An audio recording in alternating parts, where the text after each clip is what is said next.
minal ibroh, yaitu tadi yang fika al-maut ibrotan, kematian sebagai ibroh. Al-mawa'idul linnas, karena kematian itu mawa'id, nasihat buat orang lain. Ya. Jadi kalau kita yang meninggal ya mau nasihatin siapa? Tapi kalau kita melihat orang meninggal, itu kita jadikan pelajaran. Oh iya ya, sama aja. Orang yang susah, orang yang kaya, kalau meninggal ya begitu-begitu juga, nggak ada bedanya. Itu saya dinali ada tiga lagi, bahwa yang pertama cukuplah Islam sebagai nikmat dari berbagai macam nikmat dunia. Yang kedua cukuplah apa tadi? Yang kedua adalah kita bisa hidup. Cukuplah taat kepada Allah sebagai kesibukan dunia. Terus yang ketiga cukuplah kematian sebagai pelajaran. nasihat. Wal maqalatus sadisata, dan makalah yang ke-6 an Abdullah bin Mas'ud radhiyallahu anhu, dari Abdullah bin Mas'ud atau kita kenal dengan Ibnu Mas'ud. Kalau yang di makam itu itu Ibnu Abbas atau Ibnu Mas'ud? Ibnu Abbas kan ya. Ya, Ibnu Abbas itu ada makam yang kita dulu kita bisa masuk, bisa masuk, bisa doa di dalam, sekarang tutup rapat nggak bisa masuk dari luar tembok. Dari Ibnu Mas'ud radhiyallahu anhu, kam min mustajirajin bin nikmati alaihi, ya, wa kam min maftunin bis sinai alaihi, wa kam min maghrurin bis sitri alaihi, ya. Maksudnya apa? Berapa banyak orang yang mendapatkan istidraj? Tahu? Jangan saya bahwa istidraj itu apa? Istidraj itu tipu daya Allah. Secara halus, kalau orang Jawa bilang diogo, orang nggak ahli ibadah, orangnya itu ya sampah masyarakat, kadang-kadang bikin orang, tetapi nggak pernah sakit, rezekinya banyak saja. Kadang-kadang kan ada orang nggak paham tentang agamanya. Saya udah sholat, puasa, segala macam sedekah, tapi masih sulit aja rezeki saya. Dan itu siapa? Ya, orang yang sholat nggak pernah, gara-gara cuci muka nggak pernah, wudhu maksudnya nggak pernah, ini rezekinya berlimpah. Nah, ini istidraj, diuji, diukur, kalau bahasa kita itu habis diangkat nanti dijatuhin. Ya. Jadi pokoknya dikasih enak terus, tapi sebenarnya itu menuju kebinasaan dia. Di sini istidraj atau orang yang mendapatkan istidraj ya mahfudun, qalilan, dikasih nikmat yang banyak, tetapi itu sebenarnya diambil sedikit demi sedikit. Kalau nggak salah dalam ayat surat apa? Walladzina kadzdzabu bi ayatina sanastadrijuhum bihaitsu la ya'lamun wa umli lahum inna kaydi matin. Surat kalau nggak salah surat Al-A'raf. Walladzina kadzdzabu bi ayatina, dan orang-orang yang mendustakan ayat-ayat kami, kata Allah, sanastadrijuhum, niscaya kami akan uji mereka menuju kehancuran. Ya. Maksudnya berangsur-angsur menuju kebinasaan. Pasti kalau bahasa Indonesia. Kalau orang Jawa diogo orangnya. Anaknya bandel banget, diogo apa aja dikasih orang tua, tapi sebenarnya orang tuanya gede banget, benci banget. Biarin aja, nanti habis itu kita nggak lagi kan. Apa bahasa nasionalnya? Iya. Jadi dimudahkan segala sesuatunya, tetapi sebenarnya itu hanya tipuan Allah secara halus. Dipikirkan, Pak, saya nggak pernah sholat aja, nggak pernah sakit saya. Melakukan minum-minuman khamr, ya, melakukan perzinahan di mana-mana, nggak pernah kena penyakit spilis, misalkan. Ada. Mudah-mudahan Allah sudah meninggal orangnya. Saya itu begini, nggak pernah punya penyakit khamr. Bangga ya. Itu sebenarnya istidraj itu. Dianggapnya itu Allah ridho seperti itu. Ada yang begitu. Ini sebagai contoh saja bilang begitu, katanya kenapa saya nggak kena penyakit kelamin? Karena habis itu saya minum air kencing saya sendiri. Lah, apa kaitannya air kencing itu kan najis, bukan menjadi obat. Nah, ada orang-orang seperti ini. Kenapa sampai mengatakan seperti itu? Karena nggak paham. Padahal itu diberikan kesempatan oleh Allah untuk berangsur-angsur menuju wa umlilahu, dan aku tunda waktunya, tenggang waktunya untuk mereka.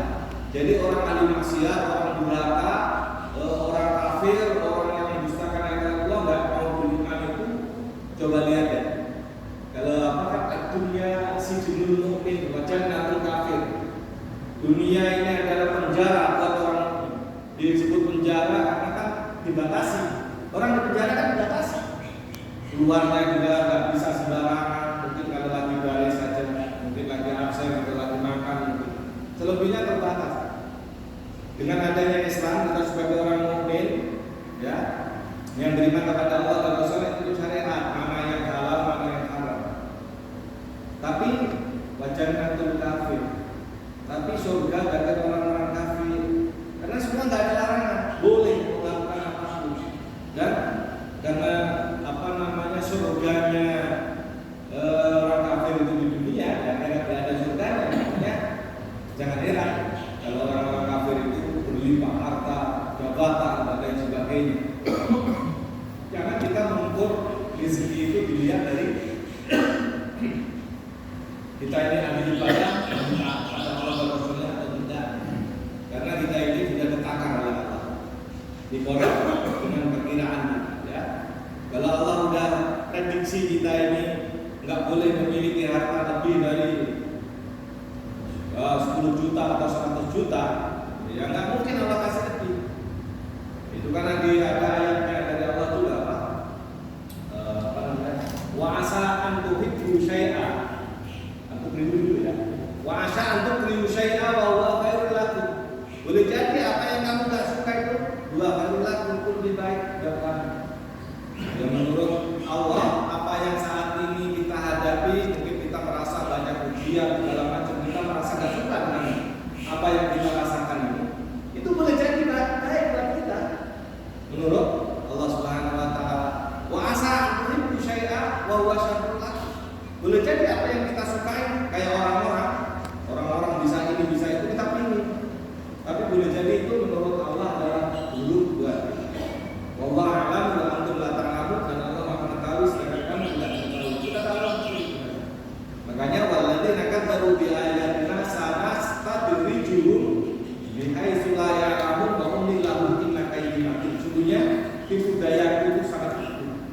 Jadi itu tipu daya Allah aja. Itu kan kalau orang Jawa diogol aja. Padahal Allah enggak suka. Biarin aja ahli maksiat, saya kasih mudah rezekinya. Biar sehat terus, enggak sakit. Kalau orang kan, kalau misalkan melakukan kesalahan, kemudian diuji oleh Allah dengan sakit, sadar kan? Biasanya orang sakit itu kan sadar. Kenapa sadar? Ya, istighfar, ingat kepada Allah, saya banyak dosa, ya Allah, sembuhkan saya. Jangan mati dulu kalau bisa, kan begitu. Ini ada kisah, contoh kisah. Tapi real ini boleh dicek di dalam PKP antara pengadilan agama sampai ke COVID gitu.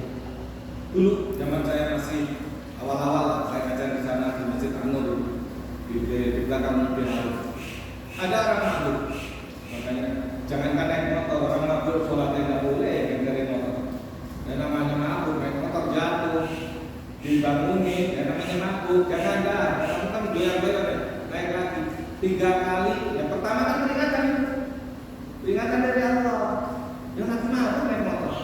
Anak muda, anak orang situ, bapaknya saya kenal baik, ya, dia yang ngurusin juga saya. Yang kedua, jatuh lagi, dibilangin jangan kamu ini, karena nggak apa-apa. Yang ketiga ya apa? Isya.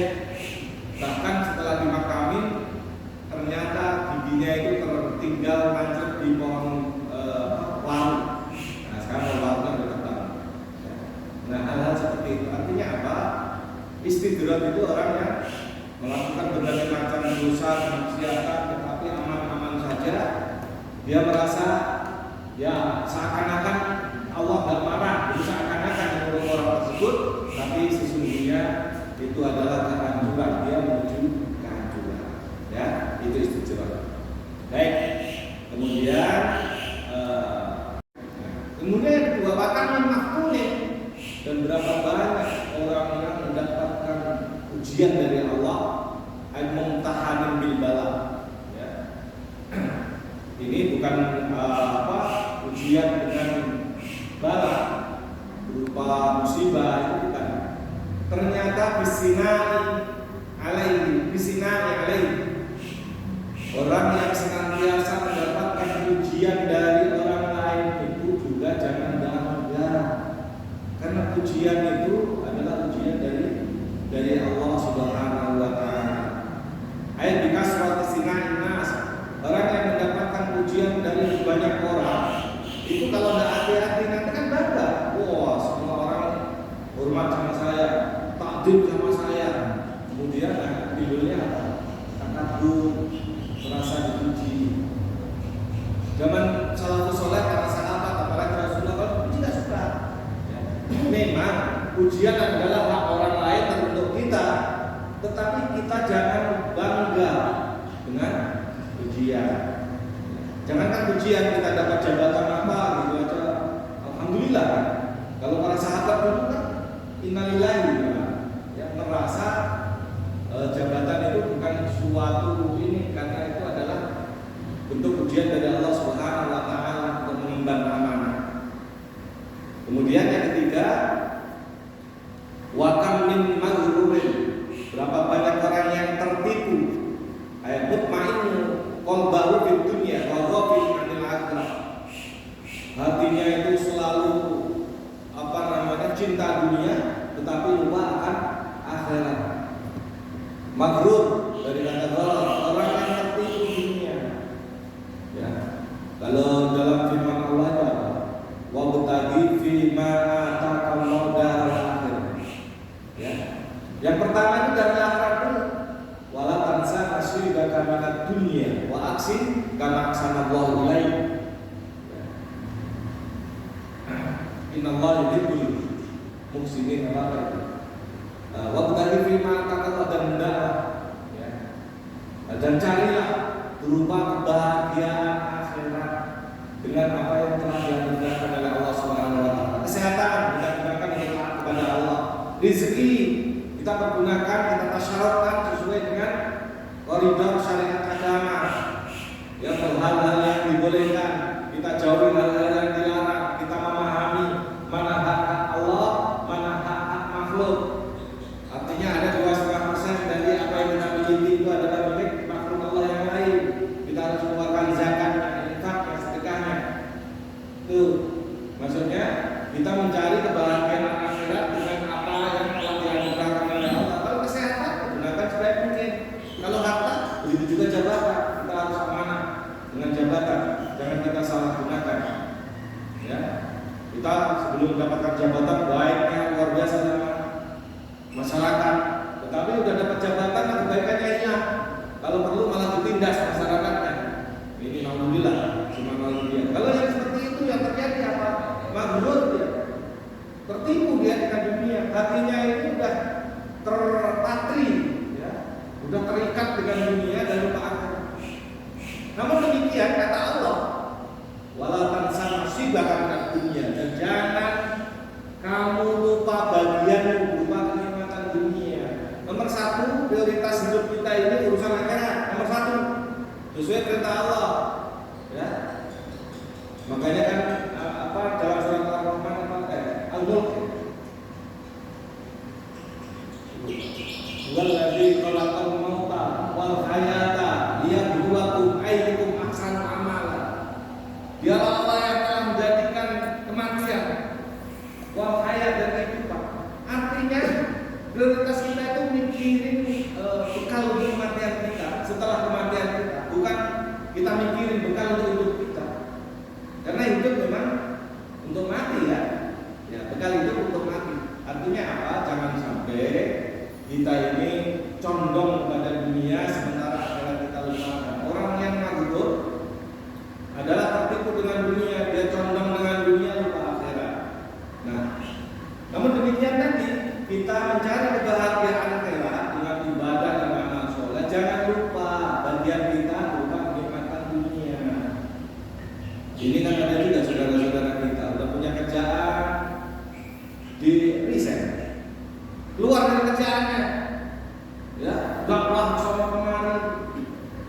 Ya kalau di cross check dengan ayat ini disinkronkan itu nggak sesuai dengan perintah Allah.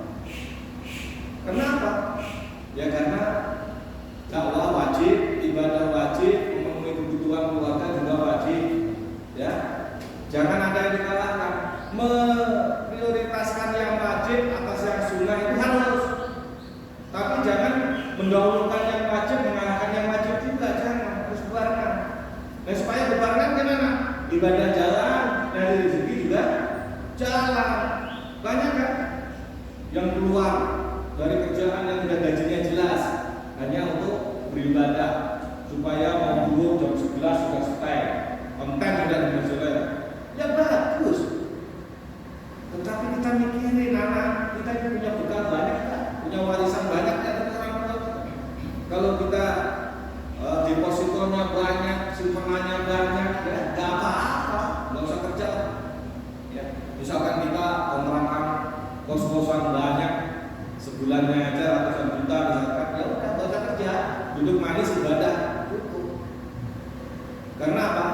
Banyak di lingkungan saya di Bangladesh itu, ya begitu kenyataannya.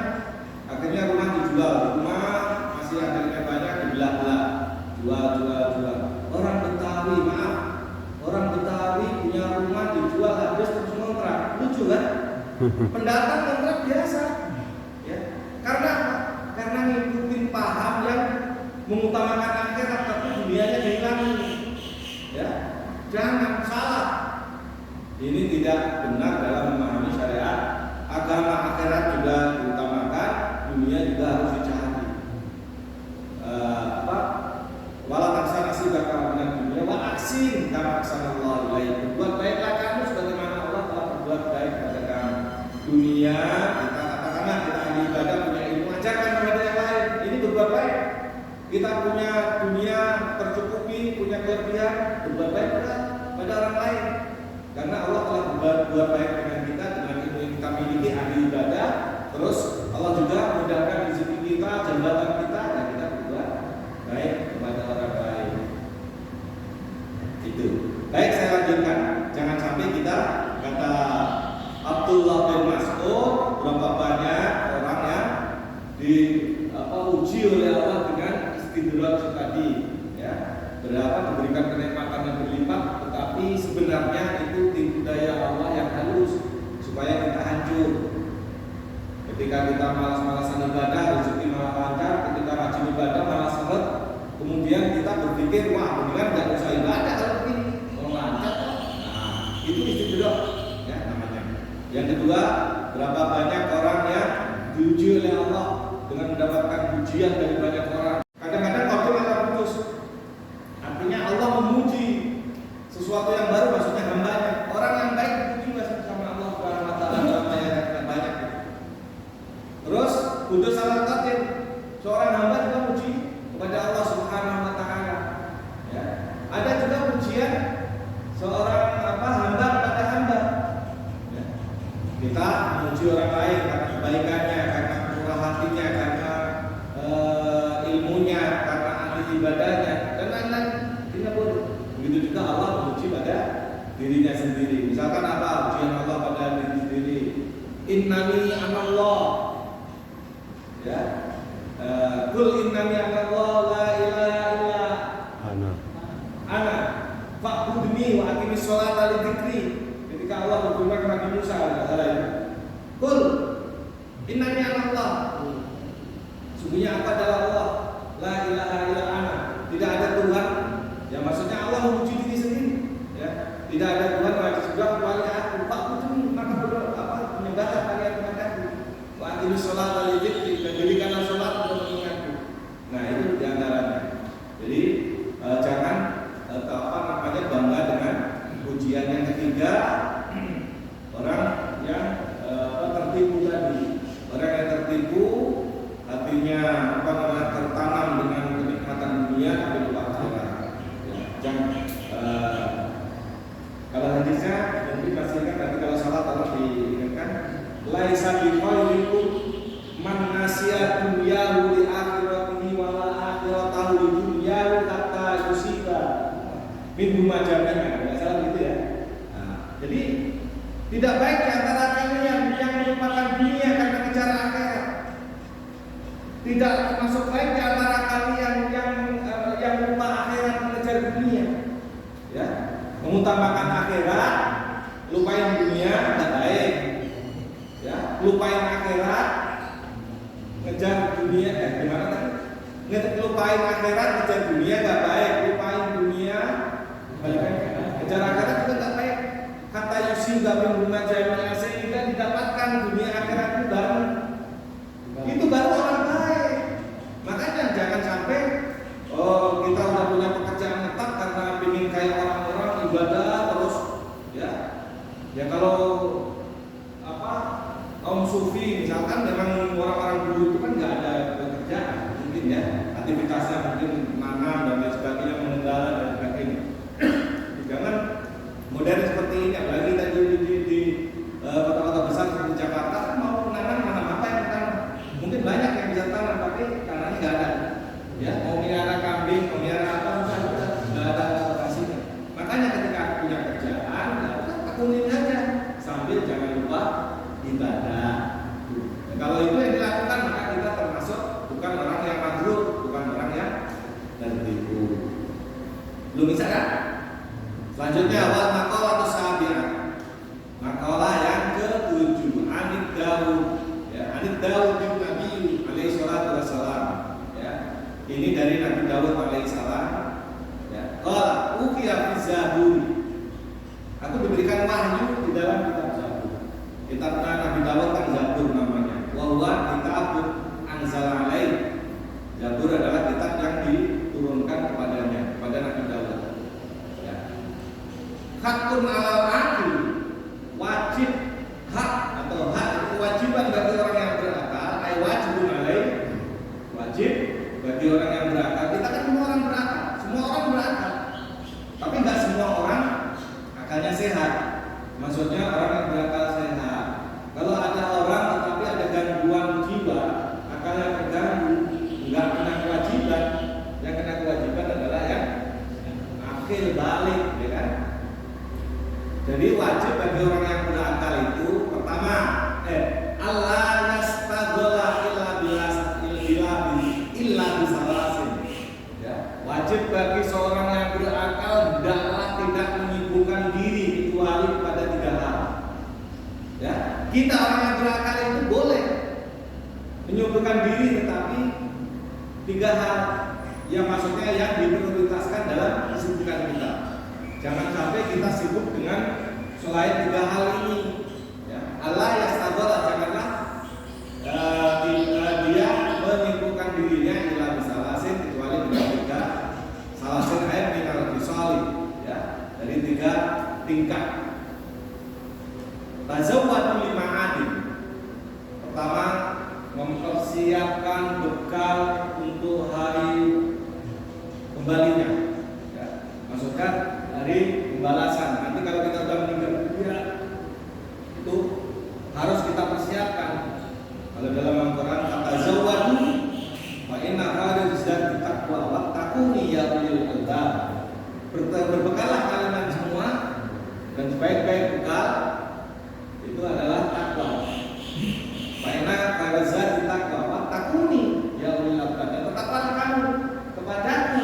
Maksudnya ini firman Allah kepada Allah, ya ulil albab, ya orang-orang yang berakal. Ayat ini memang berkaitan dengan asbabun nuzulnya yang melatar belakangi turunnya ayat ini adalah dulu para sahabat itu ada yang berhaji itu nekat, berhaji nggak punya bekal, sampai tengah jalan kehabisan bekalnya, akhirnya minta-minta di tengah jalan. Maka turun ayat ini, jangan memaksakan diri ingin berangkat haji nekat, ya. Akhirnya nyusahin orang, dia sengsara, bisa-bisa nggak bisa berangkat haji karena waktunya habis, ya. Sementara bekalnya udah ini. Nah, tetapi yang paling utama takwa. Takwa itu kan yaitu kan takut kepada Allah Subhanahu Wa Taala. Ya. Jadi Ittaqullah mastata'tum, tadi bertakwalah kamu kepada Allah sesuai kemampuan kamu. Kalau belum mampu haji jangan memaksakan diri. Maka turun ayat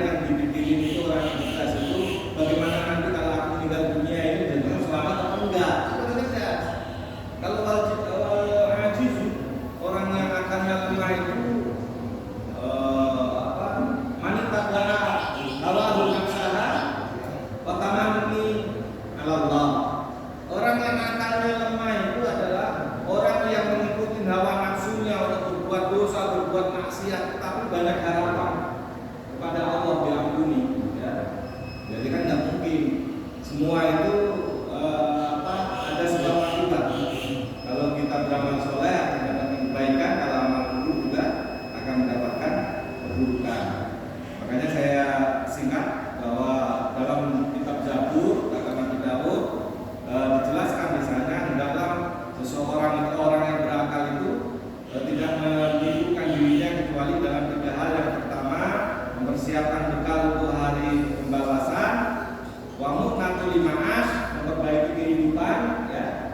Akhirat dikejar, tetapi hidup juga jangan saya miskin aja selamanya aja dapat kerja, yang penting kan akhirat saya nanti baik, nggak boleh juga. Ini harus memperbaiki kehidupan. Yang ketiga, mencari kelezatan kenikmatan dunia dengan cara yang halal. Selama caranya halal, carilah sebaik-baik mungkin. Kita juga harus memperbaiki kehidupan kita. Ahli ibadah bukan terus orang yang marok itu atau orang yang buruk. Marok itu kan berusaha untuk menjauhi hal-hal yang diharam. Bukan marok terus nggak suka dunia itu enggak, dia butuh makan, minum, pakaian, tempat dan lain sebagainya. Zuhud bukan berarti orang yang anti dunia, tidak. Tetapi hati-hati, enggak serakah. Kalau dulu kan sudah pernah saya sampaikan bahwa zuhud itu harus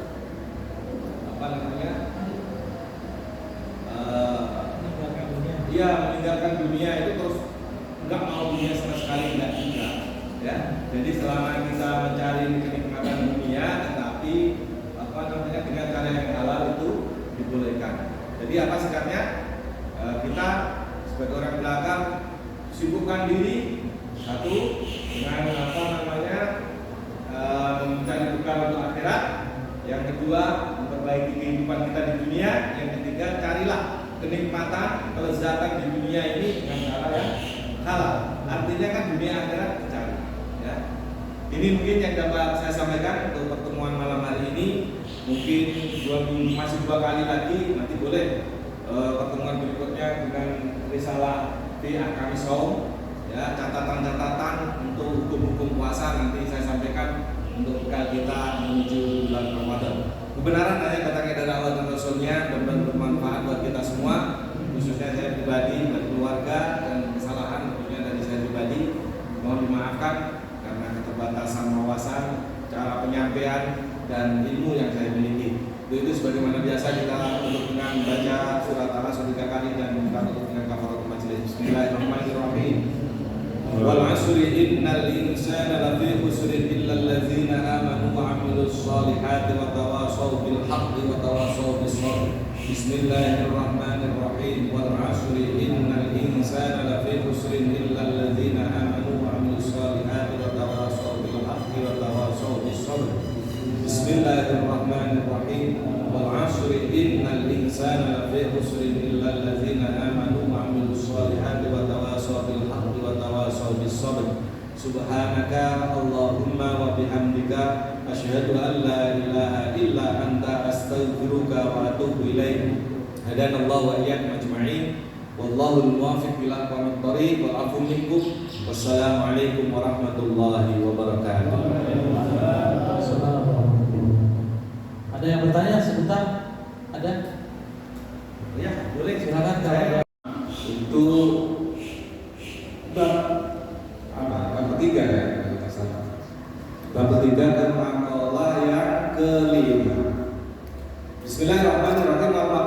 Wal makalah khamisah, dan makalah atau ungkapan yang kelima ini an Ali radhiyallahu anhu, dari sahabat Ali radhiyallahu anhu, yaitu Ali bin Abi Thalib, menantu dari Rasul sallallahu alaihi wasallam. Di mana kata beliau wakarama wajah radhiyallahu anhu, wakarama wajah, dan yang dimuliakan wajahnya. Dalam riwayat kenapa sih Sayyidina Ali itu kok wajahnya dimuliakan oleh Allah Subhanahu wa taala? Dalam riwayat, kalau tidak salah itu Sayyidina Ali itu tidak pernah melihat kemaluannya sendiri. Nah, kalau kita kan pasti melihatnya. Ini maka karamallahu wajhah. Baik, mana tadi? Kata Sayyidina Ali, inna min na'imid dunya yakfikal Sesungguhnya dari nikmat-nikmat dunia ini cukuplah Islam sebagai nikmat untukmu. Jadi Sayyidina Ali berpesan buat kita, nikmat dunia kan nggak terhitung banyaknya, tapi cukuplah kita diberikan nikmat oleh Allah berupa agama Islam. Ini cukuplah kita sebagai nikmat dunia. Artinya apa? Berapapun nikmat yang kita miliki, selama kita ini tidak taslim, tidak muslim, tidak beragama Islam, tidak berserah diri kepada Allah, mengikuti syariat baginda Rasulullah Muhammad SAW, ya sama aja kita tidak memiliki, tidak mendapatkan nikmat. Artinya apa? Kalau kita ini tidak mendapatkan nikmat yang lebih, tetapi kita diberikan hidayah dengan terlahir sebagai seorang muslim, ini sudah cukup buat kita. Makanya kan biasanya kalau dalam mukadimah kita ini kan atas berbagai macam nikmat, ya, yang disebut duluan apa? Nikmat iman, nikmat Islam, nikmat sehat walafiat, baru nikmat yang lain, nikmat harta benda, itu nomor sekian. Nikmat iman, Islam, sehat walafiat, itu urutannya. Kenapa? Berapapun banyaknya harta kita miliki, kalau kita tidak muslim atau kita sakit-sakitan, ya, makanya nikmat yang paling utama adalah nikmat Islam. Kata Sayyidina Ali seperti itu. Jadi inna min dunia, sebenarnya dari nikmat-nikmat dunia itu yakfika, cukuplah bagimu al-Islam nikmatu, ya, Islam sebagai nikmat. Fa inna a'zama ni'amillahi lil 'abdi akhrajahu lahu minal 'adam ilal wujudi. Ya. Sesungguhnya ya, yang paling besar dari nikmat Allah bagi seorang hambanya itu akhrajahu lahu. Ya. Jadi Allah telah mengeluarkannya, ya, lahu itu bagi hamba tadi minal 'adam ilal wujudi, dari ketiadaan menjadi wujud. Ya. Nikmat yang paling besar dari Allah kepada seseorang hamba, atau kita kan hamba Allah, makhluk Allah, itu adalah tadinya kita nggak ada, kemudian ada. Ya, tentunya melalui perantara kedua orang tua kita. Tanpa orang tua kita, ya mana ada kita nggak akan wujud. Ya, adanya Adam menjadi wujud. Wa akhrajahu min dhulumatil kufri ila nuril Islam. Yang kedua, setelah kita diwujudkan oleh Allah menjadi seorang pribadi, seorang manusia, nikmat yang paling besar selanjutnya adalah Allah mengeluarkan seorang hamba tadi min dhulumatil kufri, dari kegelapan kekafiran, kekufuran. Kufur itu meningkat, jauh dari Allah, tidak mengenal Allah, ya, mendurhakai Allah, ila nuril Islam, ya, menuju dikeluarkan dari kegelapan kekufuran menuju cahaya Islam.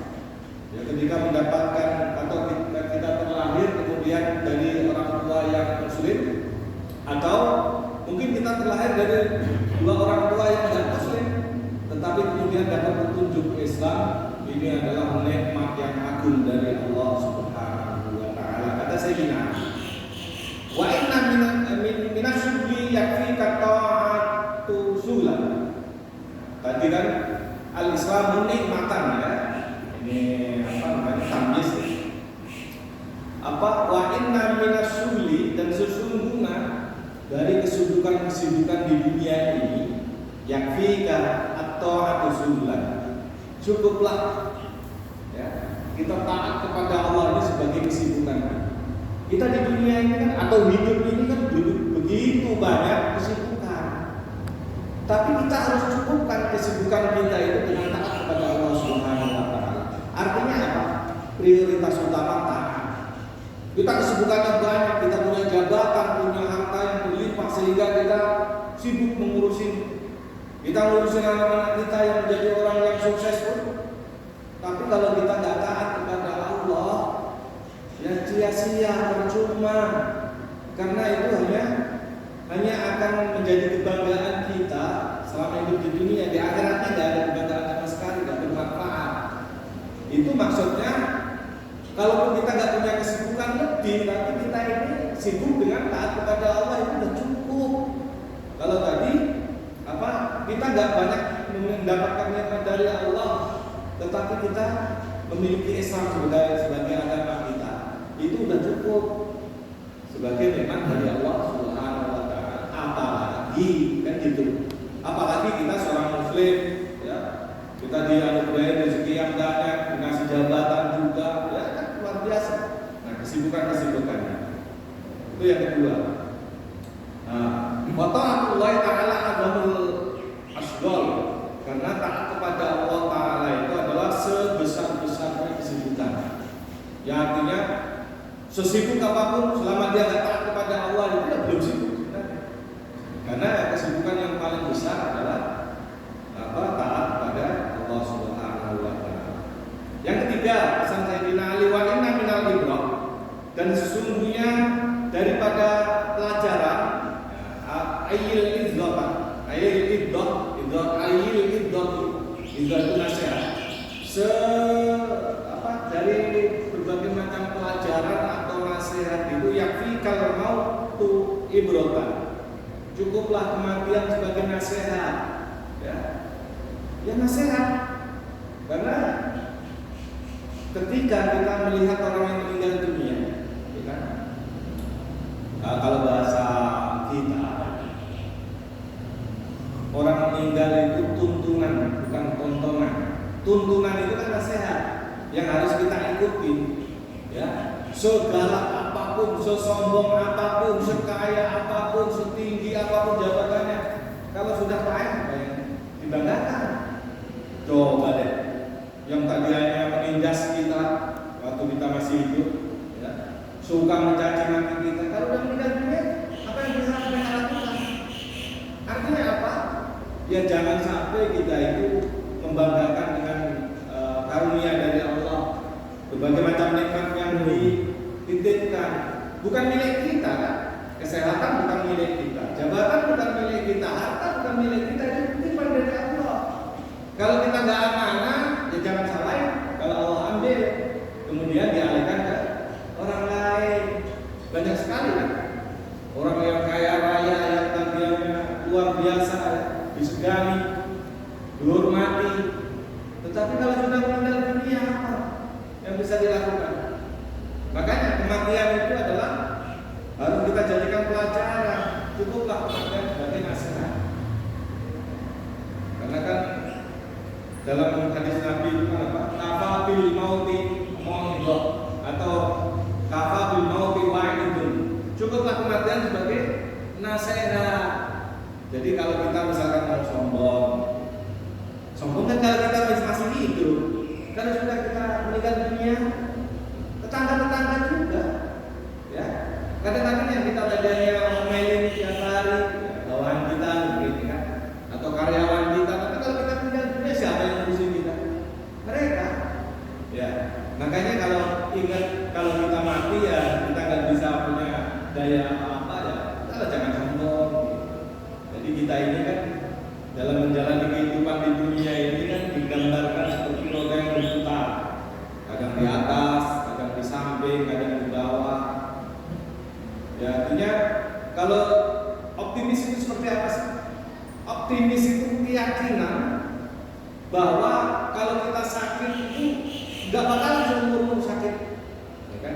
Atau kalau kita susah nggak mungkin, nggak selamanya. Kita pasti ada masa-masa senang juga. Begitu juga kalau kita lagi senang, ya jangan sok-sokan, jangan sombong, jangan takabur. Karena kita juga nggak sakit selamanya seperti itu. Nah, ini ya menjadi pelajaran.